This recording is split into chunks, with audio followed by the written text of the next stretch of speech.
Guru Nation, this is a very serious doom and gloom pod, which you do Oh, very per well. perfect for me. You love it. This is why you're on. It wouldn't be the same if you were not on it, Chris. You are a Got it. doom and gloom. Fair enough. But they do disproportionately well on YouTube, and it's what I call fear porn, which is a very valid YouTube strategy if you're trying to grow your channel. But the reality is this stuff is true. Well, this is where you and I disagree consistently. Much of fear porn is true. It's Now, just where in fear porn is it ever stated it's false?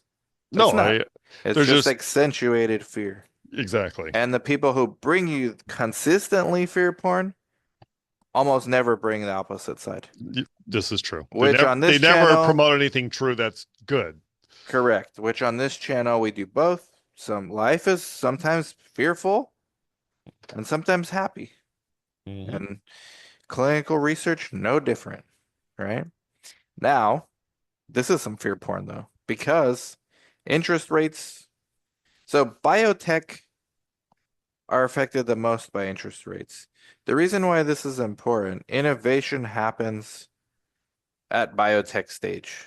Big pharma is not really innovating anymore.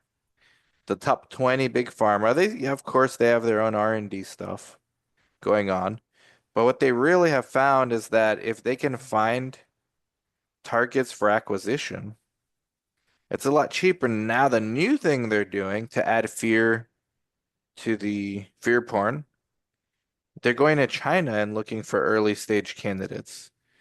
The good thing is they're not paying less, like they're not getting a deal going to China. It's comparable buying a IP from China versus one here. China's caught up to the point where it's basically it expanded the market basically. But today, data came out from Summit Pharmaceuticals, which was a promising oncology drug, and the results weren't horrible, but they didn't match. The US study didn't exactly match, didn't correlate with the results from China on all points. It correlated on the progression-free survival, but not on the overall survival, which is the real endpoint the new administration wants. I keep pumping this book. This guy should give me royalties in his book. Prasad, the new head of CBER, he's like, we're not into But couldn't surrogate endpoints like progression-free survival. We're looking at overall survival. but couldn't those endpoints be simply explained by genetic differences Of between course, of course, Asians, of course, only Asians. I'm sure it wasn't even predominantly of Asians, course. only Asians. I actually went there when I saw it first, rather than jumping to fraud, because I think it's a lazy narrative to say China is just commits fraud and cuts corners. Like, yeah, they've been known to do that, but I think and most people in the know would agree their R&D has matured and it rivals the US. And I mean, you'll find fraud in the US too, just like But you will in China. But m my guess would be, generally speaking, not always true, but generally speaking, other countries, especially Asian countries, have a much healthier diet than correct, correct, Americans. correct, Therefore, they're going to have better outcomes in all disease states. correct. So that might, I don't know if it will. This was one of the first companies that actually bought a product. So it's a US company that bought a product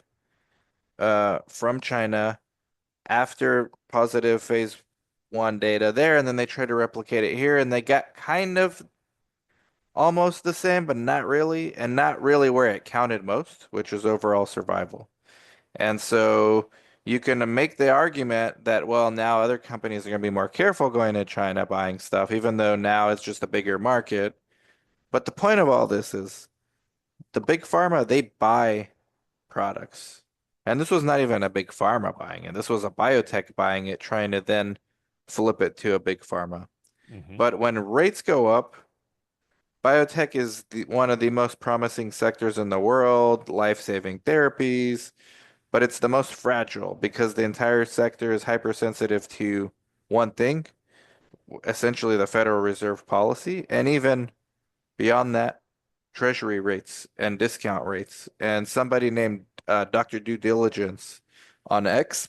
He does a very good job breaking this down, and we're going to get into the core problem, which are basically interest rates in biotech and the long-term relationship between these two and what that might mean for research sites, because But that's what we are. that's a simple argument because aside from pharma, interest rates always dictate really any economic industry. The Sure. higher the rates, the less investment you're going to have. The lower the rates, the more investment you're going to have. That's just true across all industries. Correct. And the lower the valuations become of biotechs because your discount rate becomes bigger if you're an investor. But Dr. Due Diligence brought up a great X thread, and we're going to break it down discussing some macroeconomics. We're not economists, but we know enough to be dangerous. To Market ourselves. sentiment to ourselves. So, biotech is the what's called, and he calls the long duration asset class. So it's like tech. Biotech depends on future cash flows, usually 8 to 10 years out. Rising rates reduce their present value, is the bottom line. And Dr. Due Diligence predicts that the 10-year Treasury yield, which is at 5%, the 30-year is at 6% by the end of 2025, is what he predicts. Say that last one again. The 10-year will be at 6% at the end of 2025. No, he thinks the 10-year Treasury will be at 5% at the end of this Okay. year, and the 30-year will be at 6 by the end of this year. Okay. I was going to say, wow, that's really doom and gloom, 6% on the 10-year, but I No, no, no, misheard. no. I Yeah, misheard. yeah. And, driven by deficit concerns and Moody's downgrade of US credit, which, Chris, I think the majority of people in our industry don't pay attention to this stuff, and maybe for the better. I Maybe. do. I pay a lot of attention to Oh, I this know you've stuff. been screaming sky is falling for like 10 years. You've predicted Not eight. 10, Yeah, not yeah. 10, You've not 10. predicted eight of the last two recessions. So congratulations on that one. Also not true. But you've But also missed out on a lot. not really. Okay. Not really. But I would say for 4 years I've been screaming the sky is going to fall. Okay, so you predicted 20 of the last one recession. That's not even categorized as a recession. Sure, not yet. Uh, Basically, bottom line, the higher discount rates lower the biotech valuations. The cost of borrowing rises. And biotechs, I don't know if you guys are aware, they need cash to fund their research. They don't just fund it magically. And You they mean, either do it by getting money from investors in the stock market, VC firms if they're pre-public, or they dilute their existing shareholders by doing stock splits, basically, which is what every biotech investor hates, is at when which they at which at which most biotechs use they use it a when lot, yes they do, especially when funds are needed. which are more so now than ever before. Hmm. So in previous rate hikes and previous rate hike cycles, this is what Dr. Due Diligence showed. Previous rate hike cycles, the XBI, which is the kind of the ETF, the exchange trade fund that kind of is a basket of all the biotech companies, dropped 17% during every tightening. So it doesn't look good necessarily for biotechs. I'm investing in them. Um, Wait, you're not investing in them. That would imply plural. I'm investing in two right now. Oh, it is plural. I only knew of one. Yeah, I didn't tell you the other one yet because I don't want to be responsible if you lose money. Well, fair enough. I'll tell you when I feel good about it. The one I told you about, I feel very good about. The other Sure. one, I'm not going to tell people yet. But what do you think about this? There's also like a funding freeze, but before we even get into that with the VC and capital markets, just the XBI, what do you think if biotechs are not able to innovate as quickly as they were before? Well, when there's less liquidity, it's just that's going to be the case, right? Which is what you're basically saying is occurring. There will Uh, still be outsized winners. That's why I love biotech, because you can get like 100x return, but the majority are losers. So it's a very dangerous industry to be in. Well, But I that's love true. danger. I love danger. But that's true in any economic situation that the country's in. Sure, but biotech's especially. Like there's a very few other sectors where you can 100x your money Right. like you can in biotech. Right. But what I'm saying is, regardless of what's going on with interest rates, that just is always true. Which part? Where you can 100x if you pick the right company. Yes, they're just a higher proportion of those in biotech Hmm. than other industries. Hmm. Without a Uh, doubt. so the funding freeze on top of that, our boy Robert Goldman, who has been also screaming the sky is falling for almost as long as you. In fact, maybe more. Uh, he also predicted 20 of the last three recessions. Well, he's And doing better than me. I've yeah, got 10 of the 10 of the last one. He's got 20 of the last right. or three of the last 20. He's got it a lot, but he's been screaming, you know what, guys, because he's the one at the biotechs trying to raise money before they're public. So he has to go to venture capitals and private equity and pitch, and he's seen the sentiment. And then there was an Endpoints 100 survey this month in May. This Endpoint survey records CEOs of biotech companies, and there's a record low sentiment amongst them on capital flow. And the majority, these are not just any people, these are biotech CEOs only. The majority of them rated funding environment as poor or fair at best. And their confidence in raising capital ranked not at all or somewhat confident.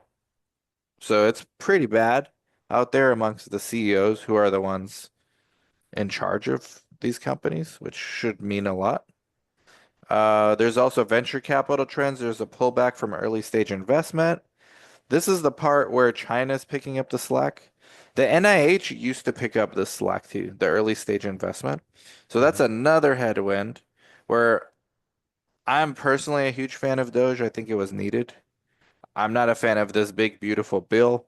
I think it's kind of doing a disservice to what the people at Doge tried to do. We're not going to get into that, but the NIH cuts do impact this as well.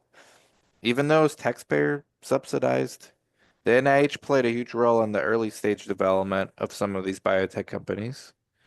And with them being kind of out of the picture or much less, maybe they're severely handicapped now.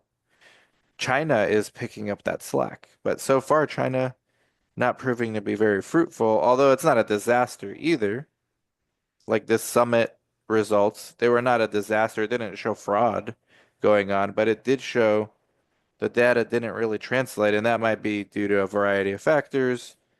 Genetics might be the biggest one, but also maybe the way they do research, the way they measure things. Like at the end of the day, the FDA, if the drug's going to be sold here in the US, they want to see the data replicate in the US. So the strategy, what this summit results was very important, which just came out this morning.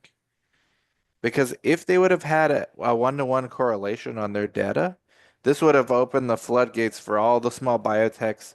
Start looking in China for your preclinical work or for your preclinical IP, your early stage development, because they're innovating faster. You may not get it cheaper over there, but they're innovating faster than we are over there by a lot, maybe by a factor of 2 to 1 Hmm. is how fast they're moving. They have less regulatory stringencies, and this is an area of focus for them. So I hope There may be no such thing as ICF and IRB in no, China. I wouldn't go that far. But as far I'm as making like a joke. I'm making sure, a sure. joke. But as far as how many forms to fill and the fees you gotta Sure. pay and all those kind of things, which the FDA in their defense, the new administration's trying to speed that up and become competitive again. As the, similar to China. China's using AI at the FDA. The FDA is just now talking about using AI, even though Darshan Kulkarni thinks that's not a good idea. Why? But Darshan thinks nothing's a good idea, more or less. Yeah, he's more fear porn than I am. He might be By the most fear porn of all. His nickname by should be far. fear porn, That you should. but he FP has F Baba just call him Yaga. FB. FB. Baba Yaga is slightly better, but he gave himself that name, I think, or maybe Robert did. Um, but the China thing was important, but I think it's less important now because the companies that watched Summit and what just happened are thinking, okay, well, just because something did well in China doesn't necessarily guarantee it's going to do the same in the United States. And again, a variety of factors. I think genetics is a big one, but I also think different ways of collecting data, and it's not fraud, but it's just not to the maybe the same standards as we do here, and the data won't always correlate. Again, it could just simply be the differences in race. No, that's I think a huge part of it. But I Hmm. think the other part, which is also significant, is the Well, data that's is not collected the same so way.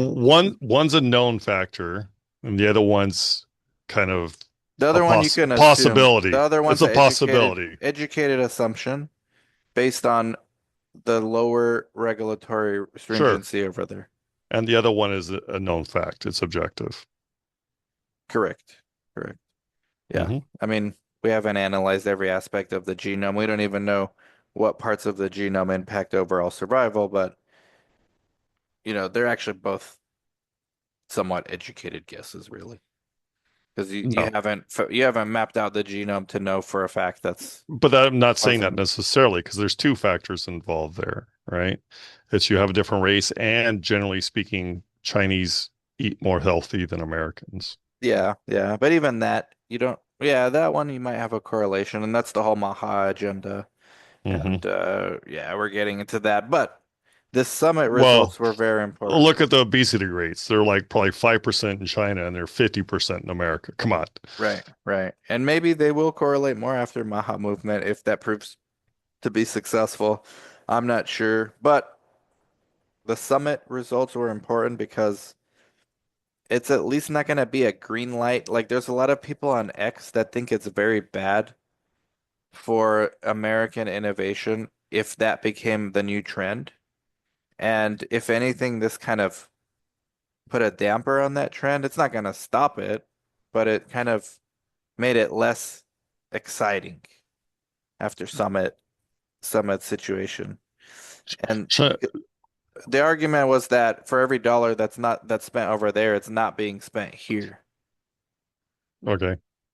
And I just wanted to add a little more information to my statement just because I think it's interesting. Has nothing to do with our conversation, but I Well, I'm had sure the mentioned it. listeners love that. Yeah. So the obesity rate in China in 2004 was 3%. It went up to 16% by 2023. So that just means they're westernizing, in my opinion. Of course, yeah. Fast Yep. food, KFC, McDonald's. So it's much higher than 5%, Yeah, 16%. yeah, yeah. Still nothing like the United States, though. Sure, sure. But where do you stand on that argument of biotechs or big pharma? Pfizer just made a huge multi-billion dollar deal with China for some early stage pipelines where they could have done that same thing here, but Pfizer's argument is we're not doing this for saving money because we would have paid that here. We're just not seeing the innovation here like we are over there. We have more selection over there. But there's people that say, well, every dollar spent there is a dollar not spent here. But then it's also a free market where Pfizer's like, well, why are you limiting where I'm buying my IP? If an investment's an investment, I have to bring it back here anyways to do a phase two and a phase three. We're Hmm. taking the risk if the data doesn't correlate. I take no issue with that. Well, there's people that do on I X mean, a if lot. you find a compound that seems like it may have possibilities, Right. doesn't really matter where you find the compound, in my opinion. I stand with you on this one. I don't take issues with this, but on X, people are Why? very upset. For the argument, for every dollar spent there is a dollar not spent here. It's not a logical argument. So you want to It's a little advance sophomoric. I mean, medicine. So if you right. can find a product that does something better than anything else that's on the market, Yeah, saves more people's lives, isn't that the ultimate goal with right, medicine? right, exactly. And So let Pfizer, it's not like the taxpayer subsidizing that risk like we no, were with the NIH. exactly. They let them take that risk if they want to do like Summit did. And Summits is not a failure. It's just not, they're still going forward with submission, but it's not a home run like they thought it would be. The results from China were basically home run, Hmm. and they thought they could replicate at least a triple here, and what they got was like a double. Yeah, and so they're taking all the risks, right? So All the risk, yeah. if it is fraud in China, well then they got screwed.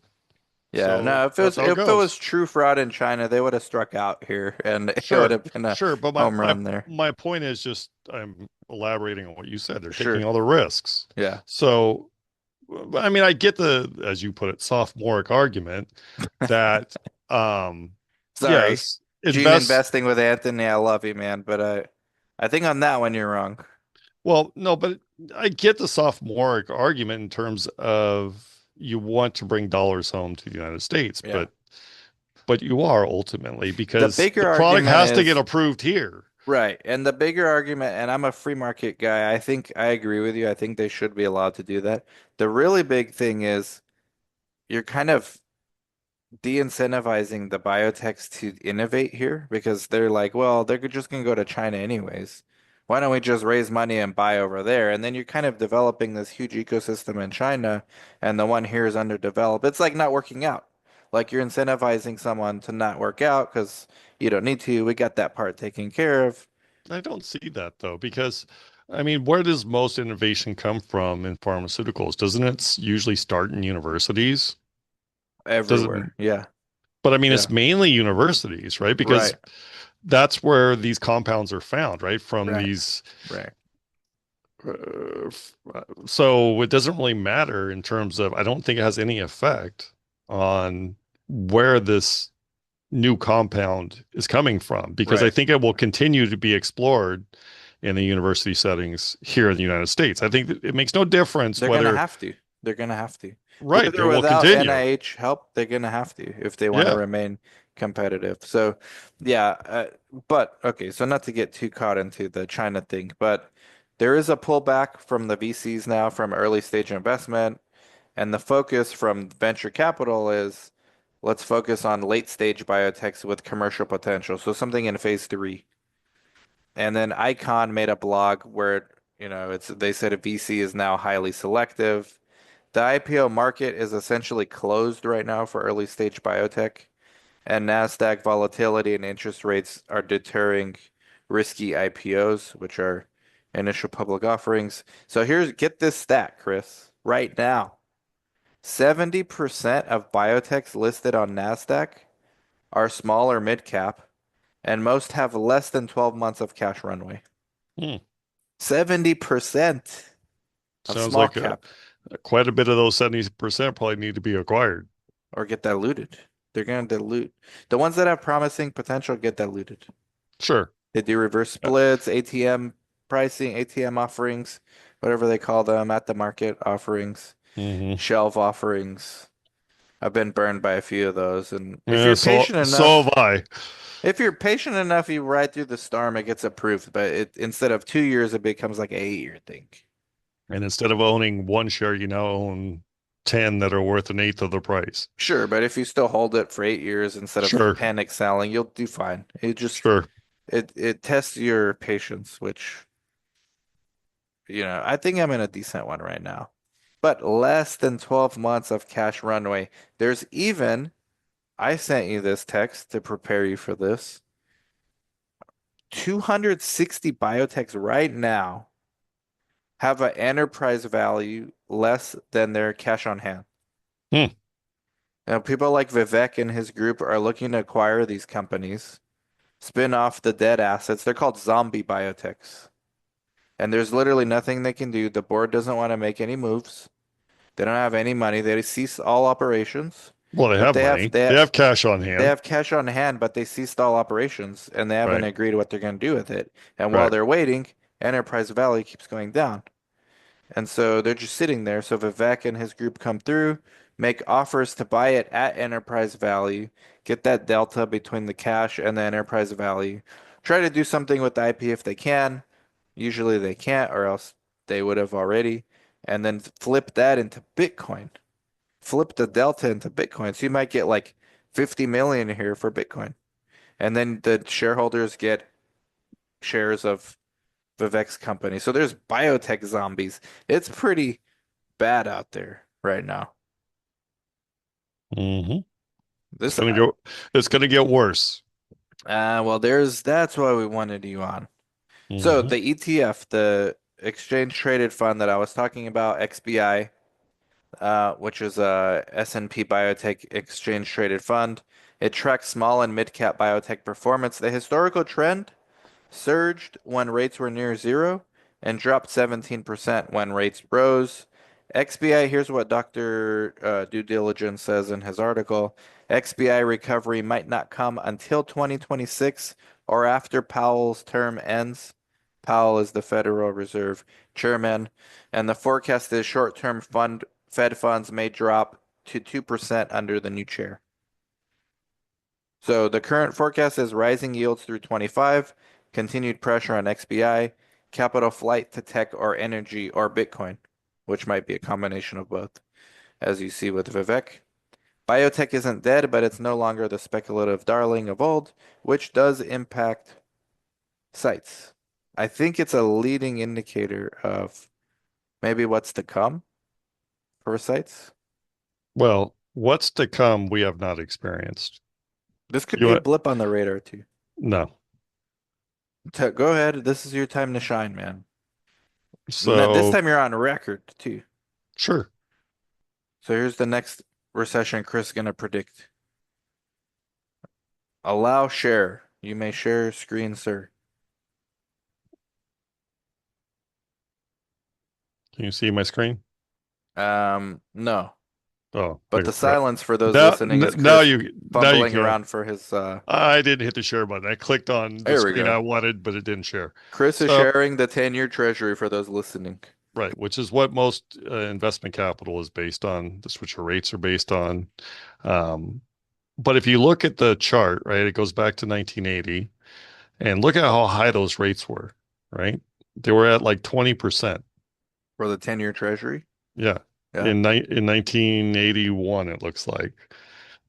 So they bottomed out in 2020, Yep. right?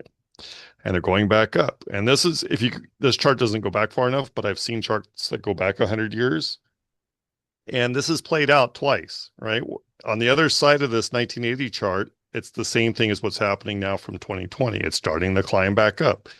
And it'll continue this for the next 40 years. Now, that doesn't mean it's going to go straight up.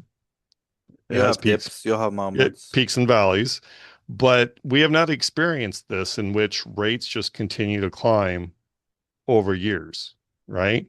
So, of course, that's going to change the direction of investment. Yeah, Will that, 81 is when I was born, so just to put it in context, since I've been born, we've been in a declining rate environment yep, until COVID. till 2020. Yeah. And it's kind So, of like a new era now. so we're basically 5 years in, and the next 35 years should be similar to what the previous 40 of 1980. So from 1940 to 1980, it should be like that again. Right. And the scary part will be when the Fed, so whether it's Powell, who's been meeting with Trump as recently as this morning, or the next chairman, do lower rates, it doesn't mean the 10-year treasury is going to follow. That's exactly right. That's the thing, people at home. I know if you're a site owner or somebody interested in this space, you can kind of predict the future by just watching the 10-year treasury. Yep. Yep. Now, And we're still in a, if you look at this chart, we're still on a low we're in the early rate. days. We're We're in in the the very, early days, and if this is freaking people out, then we, we got to get used to it or figure out a more efficient way. I know we argue on this all the time. AI can It has nothing to do with rates, but AI can improve productivity to where you can start doing more with less. So you might need less cash to produce same output, maybe. And so that might have the same net effect as far as GDP is concerned, as far as producing output, producing, like you said, cures or better treatments for patients. But mhm. yeah, this chart is a very important chart that you're sharing. So thank you. Yeah. And it's probably going to get much worse before it gets any better in terms of rates. Yeah, that's a fair speculation. Now, there's geopolitical and regulatory backdrop. So Trump administration appoints a very unpredictable FDA and Health and Human Service. Everything about the Trump administration's pretty chaotic and unpredictable. Mm. And Just policy to shifts, say to say the least. yeah, so it's not helping things. And policy shifts could slow down approval pipelines. And I mean, again, I think everyone in this space should read the books written. This is essentially the thesis of the guy running arguably the most important department of the FDA besides the food stuff. Oh, on the drug side, I think it's the most important. It's biologics. So this is everything with oncology and biologics basically is under Sieber. And he wrote the thesis for how he thinks the FDA should operate. And now he's in charge of one of the most important parts of the FDA. And you don't need to guess. Now he's just one guy, but he is the leader. And then the real head of the FDA, Macri, is pretty much on his side with most things. He's pretty extreme as well and unpredictable, which is gonna slow down approval pipelines. Like I told you the other day, we had a study, we got a weird letter from a big pharma. Like we never get ones from those guys, and they said, "Hey, we just don't know." They didn't say we don't know. They said we're gonna look into this pipeline to see what's going on, and we'll be in touch in like a month and a half. Now, is that a cancellation? Is that a amendment? I don't know. At this point, we're guessing. So a couple questions just to play into the more of the fear porn. Yeah. So you haven't gotten any letters like this in the last 5 to 10 years, right? Really very few, if any. Um, 5 to 10 years. I'd have to go back to global clinical Just trials days. yeah, guess Few. Yeah. few, if any, Few, if right? any. But No, I wouldn't say if any, but few. Like a handful. if you go back to 2008 to 2013, these were very I common. got to like every week during one stretch. Exactly. Yeah. Exactly. So could this be the start of something, or is it just kind of one of those fairly common occurrences? And it also makes you wonder with AI and tracking devices that these pharmaceutical companies have access to, like the level of sophistication of how they can analyze their data internally. You would actually expect more of this. Like, hey, Yeah. the data's not trending well. Let's Even amend it. pre AI, just with tech and their capabilities, pre AI, um, the complexity and abilities of computers to process data, it's taken world leaps above, say, 2008 to 2013, even pre AI. So you wouldn't expect the limited quantity of these letters, right? I would have expected more, not less. Yeah. Uh, yeah, you were expecting like these letter in exactly they never really came up, but maybe now they had the ability to do it, but they never did. But now because of the uncertainty, now they're actually doing it. Possibly. And Possibly. money's not easy to come by no matter how big you are these days. Um, so Powell's term ends May 2026. A dovish replacement, which means like a more peaceful one, could reverse biotech's misfortunes, but it probably won't happen this year in 2025. Now, this is why I say this might be just a blip on the radar for sites, because this is all leading indicator. So if the biotech market improves next year, Big Pharma starts getting healthy pipelines. Remember, they have their patent cliff too, so they're gonna have to do mergers and acquisitions Hmm. anyways. Hmm. They're gonna have to do something even if a drug is not commercialized stage yet. They're gonna have to do M&As in phase two and stuff, and they will have to start taking risks. Unless they just decide not to, but then what are they doing? They're not gonna be growing at all. And under the new administration with most favored nation pricing talks and things like that, it's not looking good for the pharma either. Hmm. I don't disagree with anything you've said. Yeah, That's, so but for that's, sites, this might be a blip on the radar. It might course correct, I or it agree. might just continue to get worse. Yeah, I think we're too early to tell exactly what's going to happen. I think you'll have and unfortunately, you'll be in the middle of it by that point, but you'll have a much better idea in about a year or two. Yeah. But AI and tech stacks might be able to help the biotechs do more with less. Which, like, if there's any productivity gains that could offset some of these interest rates increases that they're gonna have to spend. Hmm. So, could at least offset that. China was supposed to offset some of it, but China's prices basically caught up to the US as far as valuations are concerned. Although maybe after the summit deal, they go down a little. I'm still here, but I'm going to cut my video. Ah, okay. So yeah, the summit deal is actually the summit situation is actually a lot more interesting than I initially even thought. But anyways, the last part of this is inside the biotech trenches, what's going on, the operational fallout. So there could be strategic shifts due to the capital crunch, R&D budget cuts, delayed or canceled clinical trials, which is what I just talked about, and workforce reductions, which we've already seen from the NIH, but also AMCs, but also biotechs, also pharma, and also CROs. You really haven't seen it from the sites yet. But if the sites are lagging indicators, you may not see it from the sites. This is Darshan Kulkarni's argument. You may not actually see it from the sites.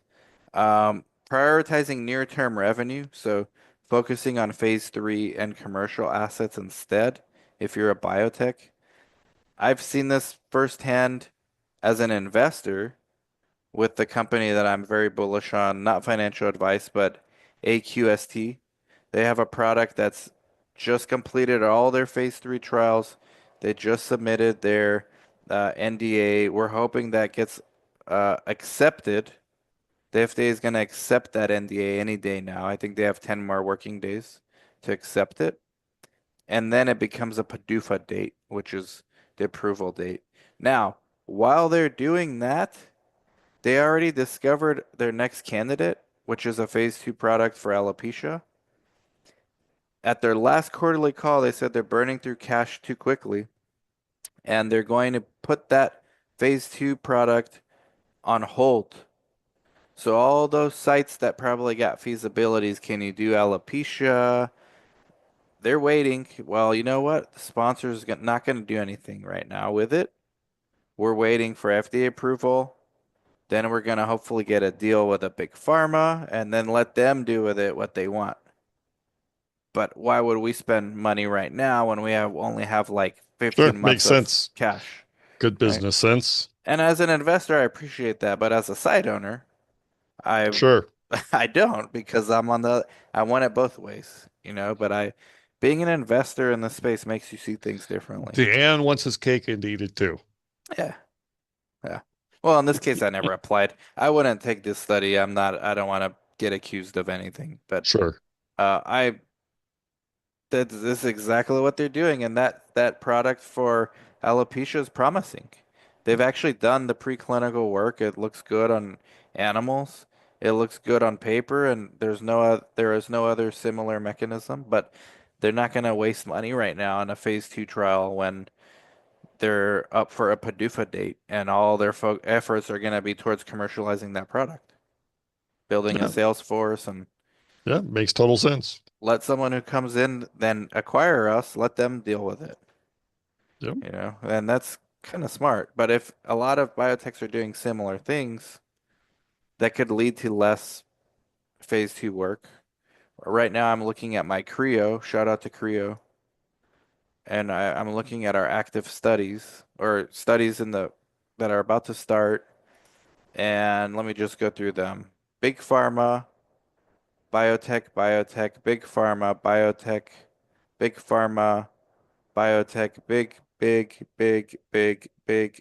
big biotech.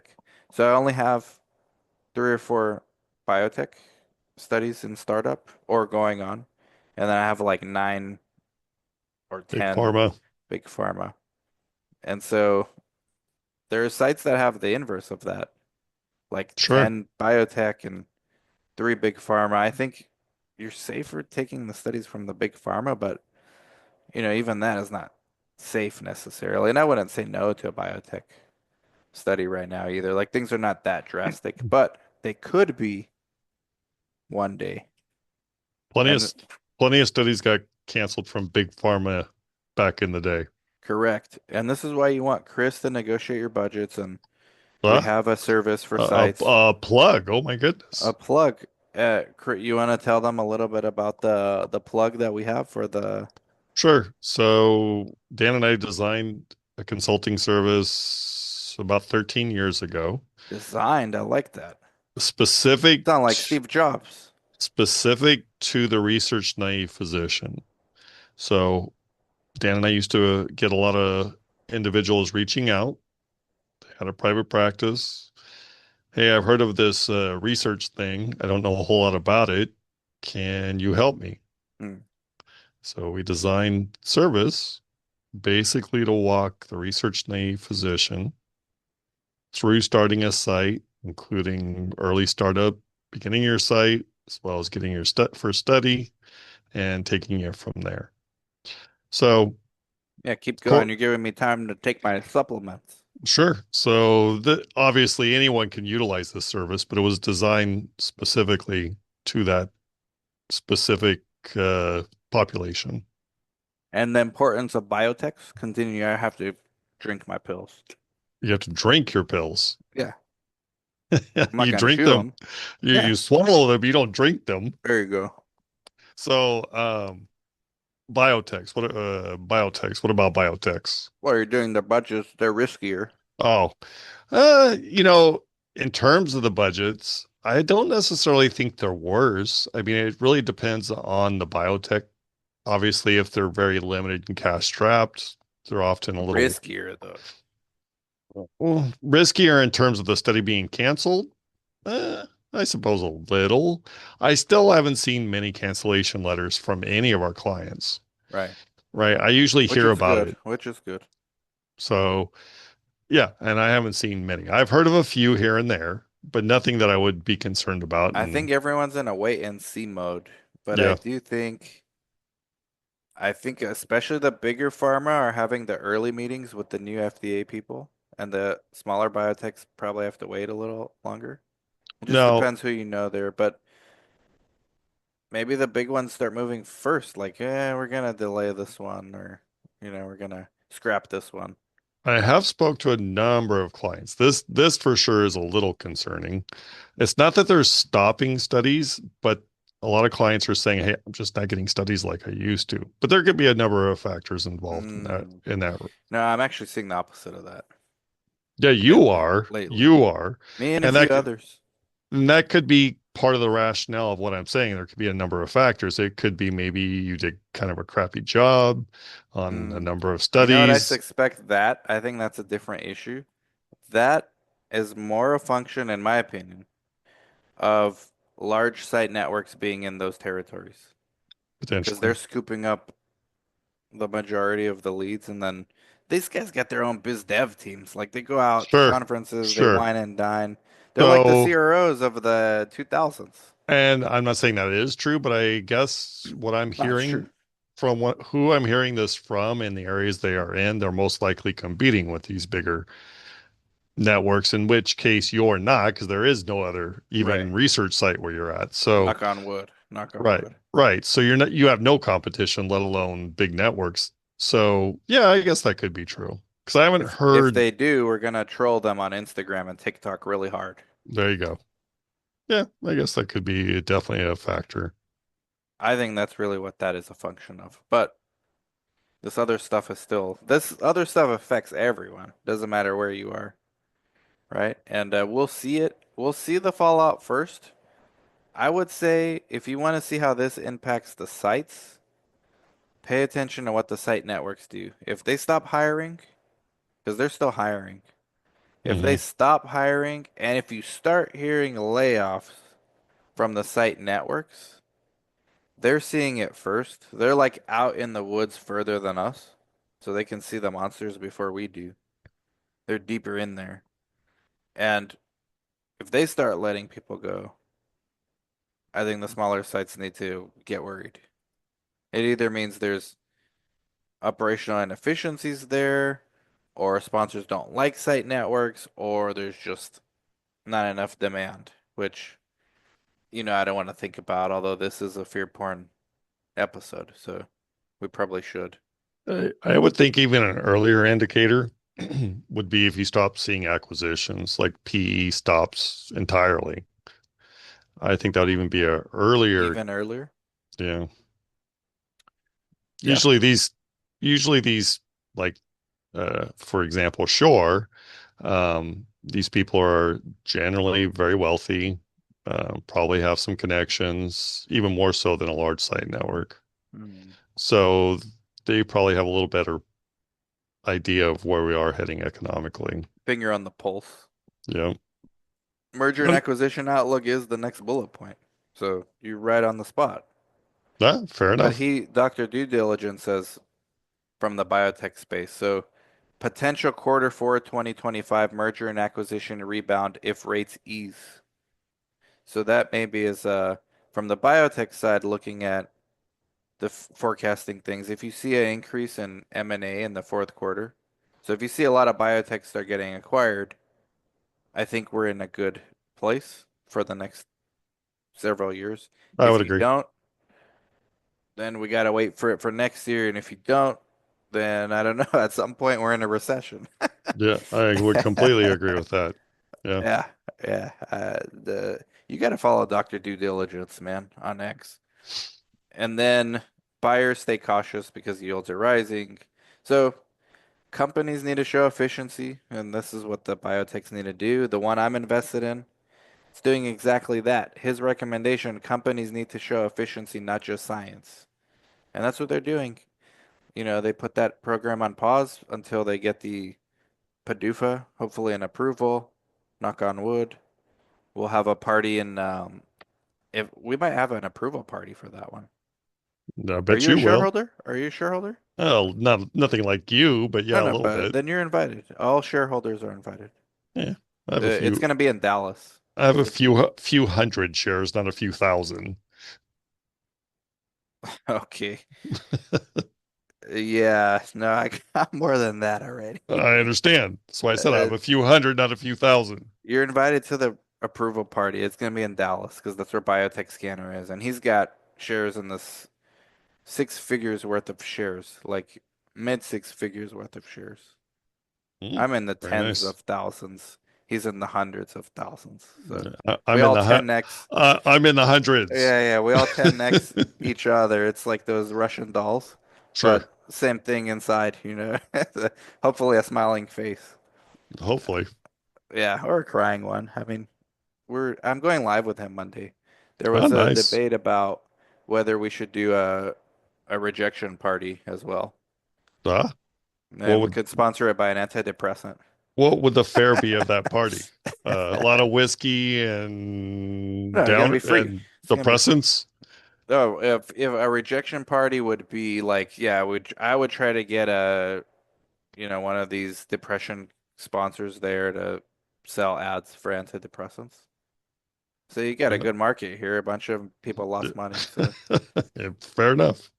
but I probability I think is on my side on this one. Again, Sure.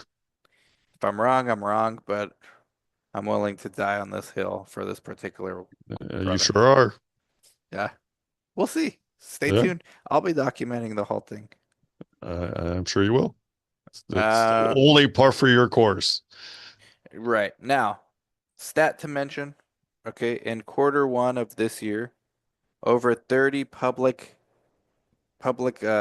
these small cap biotechs, so 30 public companies from biotechs conducted layoffs or announced strategic reviews.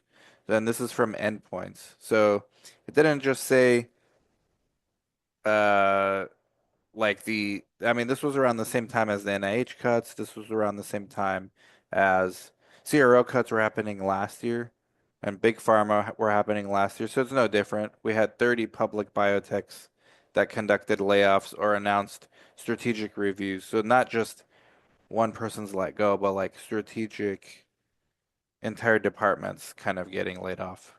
Yeah, And that's a lot of them. yeah, that sucks. But unfortunately, Mr. Dan, I have to go. Yeah, well, we're done. I mean, that was the last stat. So the Oh, conclusion. 2025 survival of the fittest. We discussed everything. There If you you're go. a site owner, you need to pay attention to the stuff we said. Oh, Saber, you did an excellent job, man. well, thank you. You And you shined always very do. well in your fear porn Oh, role. I'm glad I could bring some fear porn. Although this time I did just as much scaring people as you did, I think. I, I think it's too early to tell whether or not we have anything to be afraid of in terms of our economic status as site owners. Yeah, it could I think just it's be a too early. blip Yeah, I on the think it's too radar. early. I think things will change. I don't know on how and what direction, just because rates are going to go higher. When you're dealing with 7 and 8 year pipelines, having like 2 or 3 quarters of this is not enough, I think. I think you need like No, I completely a agree. year, maybe Maybe year even and a longer. half. Yeah. Yeah, That's yeah, why I said a year to 2 years until you know. right. It could just be restructuring. They could be bringing in AI to make things more efficient. Yep. It's a lot.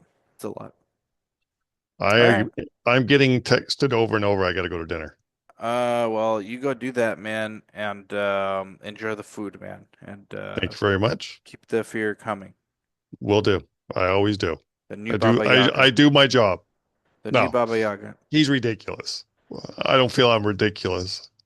Darshan, that's a shot, man. Bye bye.